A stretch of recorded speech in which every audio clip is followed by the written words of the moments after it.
Bienvenidos a un nuevo video resumen.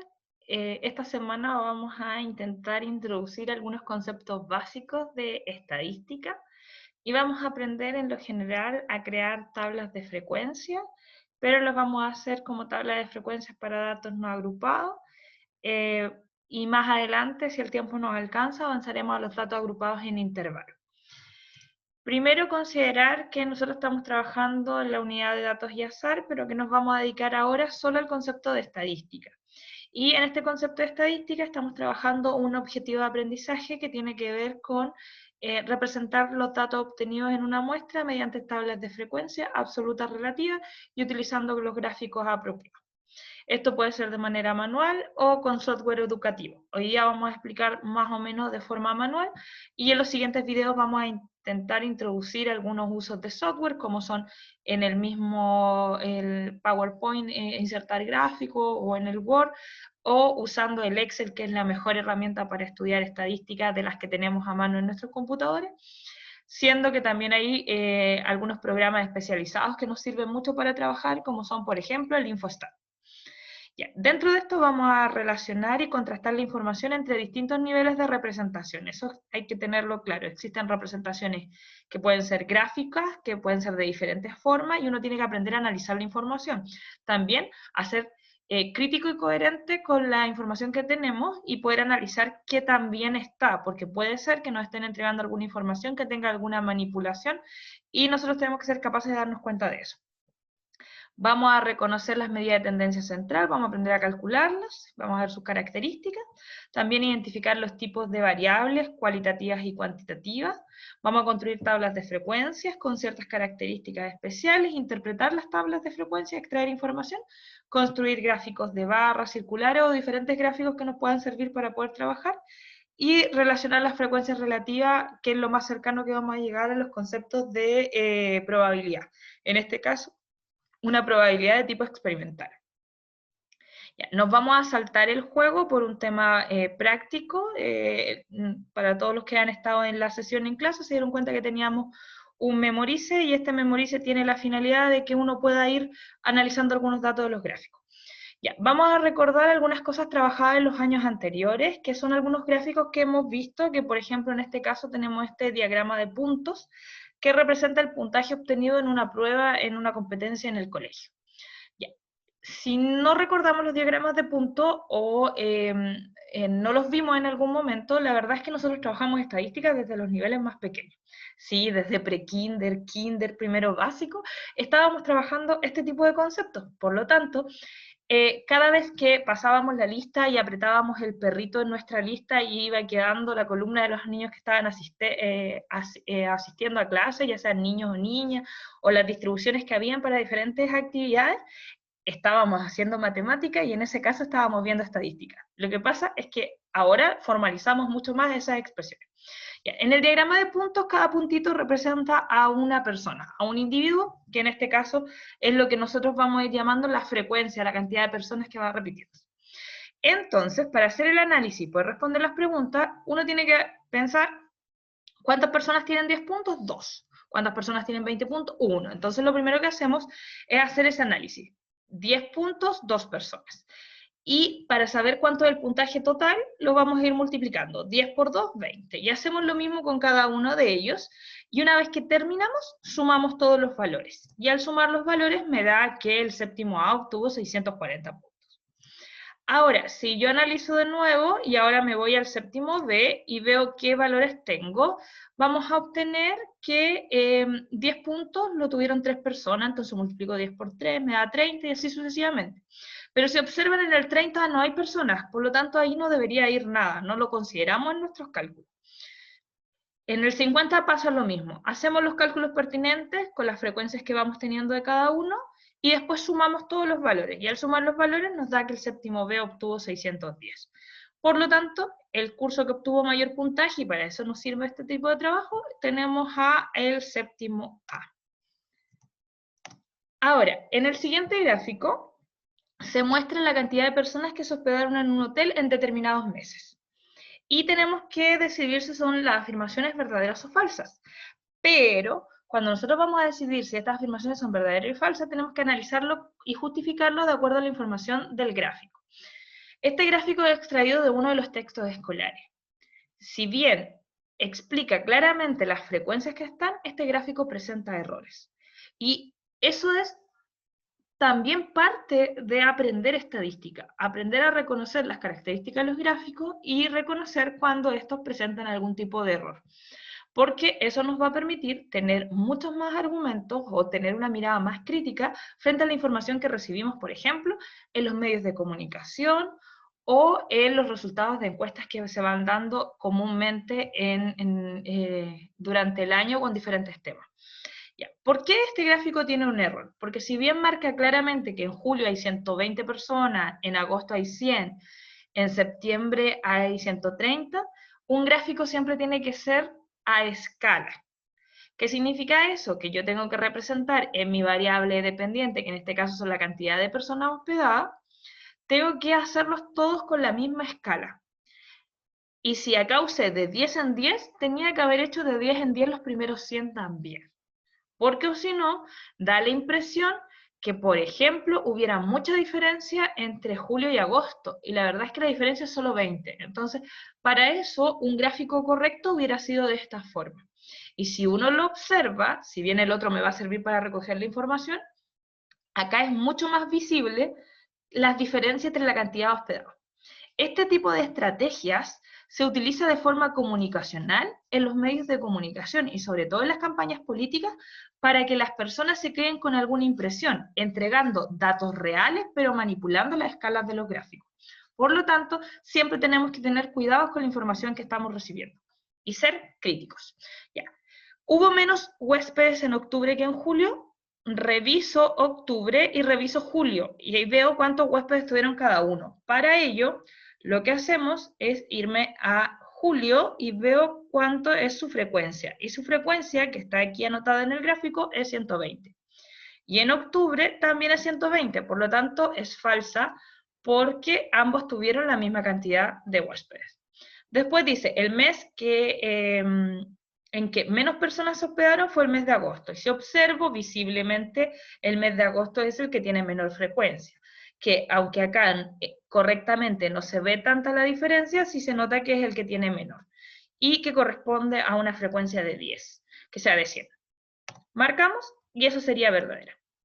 Cuando nosotros analizamos las informaciones, aparte de ver, como estábamos haciendo los gráficos, la pertinencia, el orden, qué información me entrega, yo tengo que entender que tanto gráficos como tablas, como la diferente información que entrega, puede hacer que se haya analizado a toda la población, es decir, a todos los individuos o elementos que cumplen con una cierta relación en lo que yo estoy trabajando o en lo que quiero investigar, o si es una muestra, es decir, un grupo, un subgrupo de toda esa población de la que tengo, porque muchas veces no puedo preguntarle a todos los individuos que son mi objetivo. Entonces, cuando yo elijo a algunos de los individuos y no a todos, estoy frente a una muestra.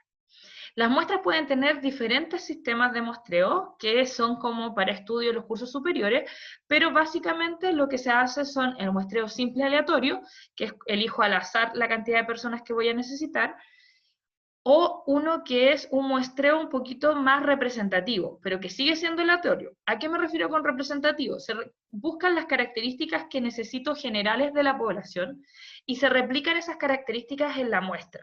Es decir, que si en la población la cantidad de hombres es un 40% y la de mujeres un 60%, en la muestra, que va a ser más pequeña, tengo que tratar de replicar que el 40% sea hombre y el 60% sea mujeres.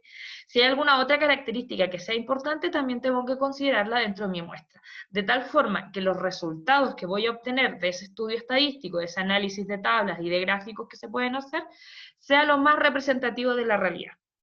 Porque, o si no, cometemos el error de seleccionar a un grupo fijo que tal vez no represente la realidad y tratar de a partir de eso generalizar, lo que puede conducir a información errónea y tomar decisiones que no correspondan. El uso estadístico es muy común, sobre todo para la generación de políticas públicas. Por eso es importante que sea lo más correcto posible y que tenga el menor margen de error en su confiabilidad. Una vez que nosotros ya tenemos claro que trabajamos con muestras y el grupo completo, que es la población, tenemos que ver el tipo de variable que vamos a analizar. Y las variables son la característica que nosotros queremos estudiar de un cierto grupo de individuos. Estas características pueden ser, por ejemplo, la edad, el color de pelo, el color de ojos, el equipo de fútbol preferido, la música favorita, por ejemplo, ahora como estamos con la pandemia, reconocer, por ejemplo, si tienen computador o no tienen computador, cuántos computadores tienen por las personas de la casa, o la conectividad. Entonces, dependiendo de cuál es nuestro objetivo que queremos averiguar, tenemos que ir decidiendo qué tipo de variable es la que vamos a usar y qué datos me va a dar esa variable. Ahora, las variables se definen en dos grandes grupos, variables cualitativas y variables cuantitativas. Las cualitativas son cualidades o características que no admiten valor numérico. Entonces, no hay ciertas cosas que no voy a poder hacer con ellas. Y las cuantitativas admiten valores numéricos, son, que tienen sentido, por ejemplo, las 4 operaciones. Ahora, dentro de las cualitativas tenemos las variables nominales y las ordinales. Las nominales no tienen orden jerárquico. Por ejemplo, la asignatura favorita. Yo no puedo decir que lenguaje va antes que matemática o que historia va antes que inglés.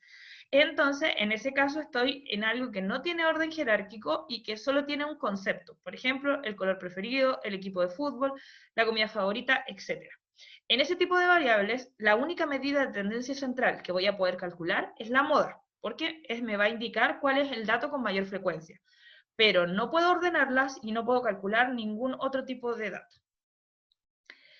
En las ordinales se admite orden, por lo tanto, aquí sí va a haber, por ejemplo, los niveles de escolaridad, primero, segundo, tercero, cuarto básico, el nivel socioeconómico, uno sabe que los puede organizar por quintiles o por diferentes características. En ese caso, sí voy a poder calcular la moda, es decir, el dato con mayor frecuencia, y también voy a poder calcular la mediana, buscar el dato central. Pero no puedo calcular media aritmética o promedio porque este tipo de datos cualitativos, aunque sean ordinales, no admiten o no tiene sentido la suma, resta, multiplicación y división. Como no tiene sentido la operatoria, no puedo hacer ese tipo de cálculo. En las cuantitativas tenemos dos tipos de variables, las discretas y las continuas. Las discretas son números fijos, enteros, que no admiten valores intermedios. Puede ser, por ejemplo, el número de personas que viven en una casa, el número de hermanos que tenemos, pero son, por ejemplo, yo si hablo de número de hermanos, yo puedo tener 0, o puedo tener 1, o puedo tener 2 hermanos, pero no puedo tener 1 y medio.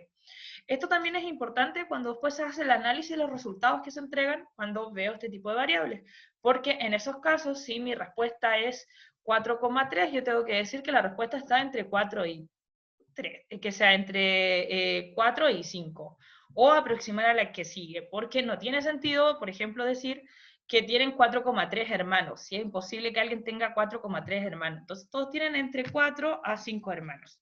Ese tipo de cosas son importantes tenerlas en cuenta. Después tenemos las variables continuas. Estas sí admiten valores decimales o valores intermedios. Por ejemplo, las calificaciones. Yo puedo tener un 6 o puedo tener un 7, pero puedo tener un 6,5, un 6,3, un 6,4, entonces en ese caso sí se admite.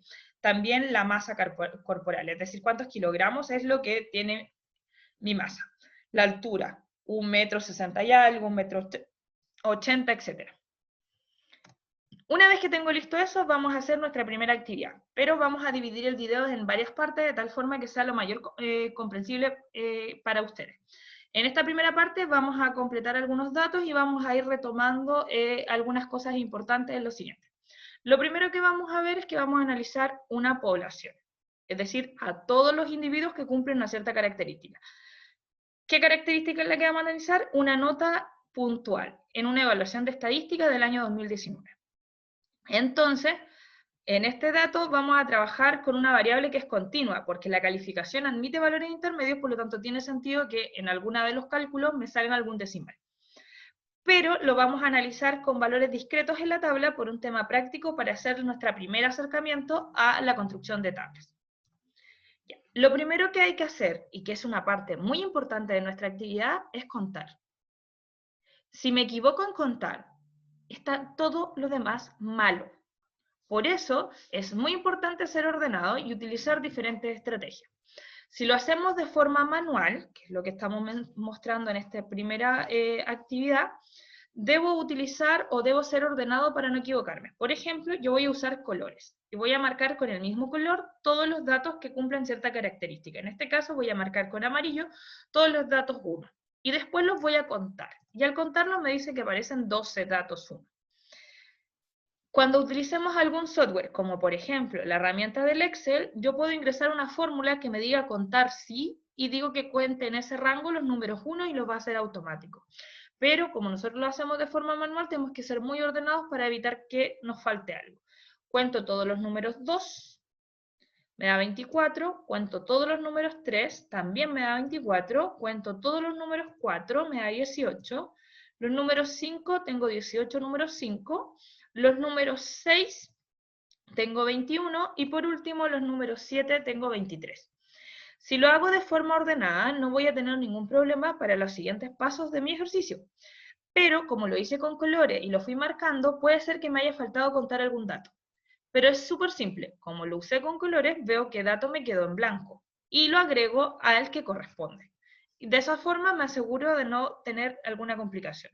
Otra cosa que debemos saber es que puedo corroborar rápidamente, si no me equivoqué, contando el total de datos. Por ejemplo, en este caso tengo 14 columnas por 10 filas. Tengo 140 datos y la suma de los datos que acabo de contar tiene que darme 140. Esa es la primera estrategia como para asegurarme que lo hice bien. Una vez que tengo el conteo listo, recién voy a poder comenzar a construir mi tabla, que es mucho más larga que esta, pero que por un tema práctico la vamos a ir haciendo de a poco para que se vaya viendo visible. Lo primero que hacemos entonces es contar. Nosotros ya llegamos a la conclusión de que teníamos esta cantidad de datos y que el total eran 140.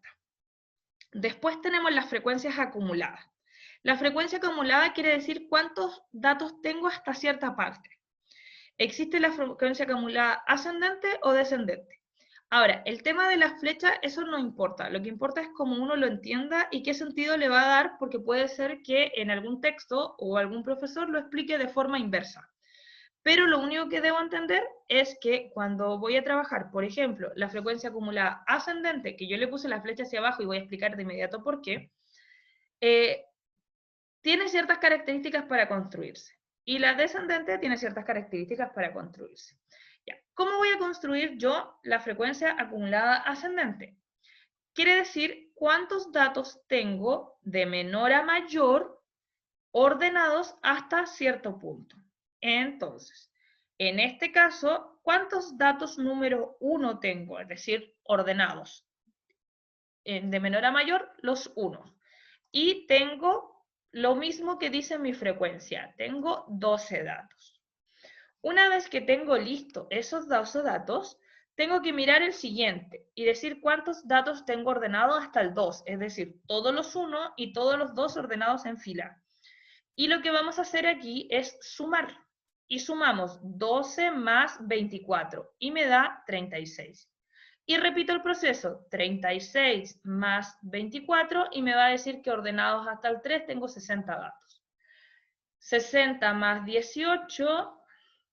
78 más 18, 96 más 21 y 23 más 117 me da 140. ¿Cómo voy a saber si está correcto? Si coincide este último dato con mi total de datos. Por eso yo anoté la flecha hacia abajo con un signo más, porque lo que estoy diciendo en resumen, como estrategia para ayudar a mis estudiantes, es que yo voy a ir sumando hacia abajo. Ahora, ¿por qué anoté la flecha y el signo más hacia arriba aquí? Porque lo que vamos a hacer para la otra frecuencia acumulada es al revés. Voy a ordenar de mayor a menor y voy a empezar, en vez de empezar desde el 1 como lo hice antes, voy a empezar ordenando desde el 7. 7, todos los 7, después todos los 6, después todos los 5, después todos los 4 y así. Entonces, para este caso lo que vamos a hacer es empezar con la última frecuencia y la anotamos en el último, en la última fila en esta columna. Y después hacemos lo mismo que estábamos haciendo, pero como indica la flecha, voy a sumar hacia arriba. 23 más 21 me da 44. 44 más 18 me da 62. 62 más 18 me da 80. 80 más 24 me da 104. 104 más 24 me da 128. Y por último, 128 más 12 me da 140. Y al igual que antes, me fijo que coincida ese 140 con mi total de datos. Y hasta ahí estamos listos, tenemos las dos frecuencias.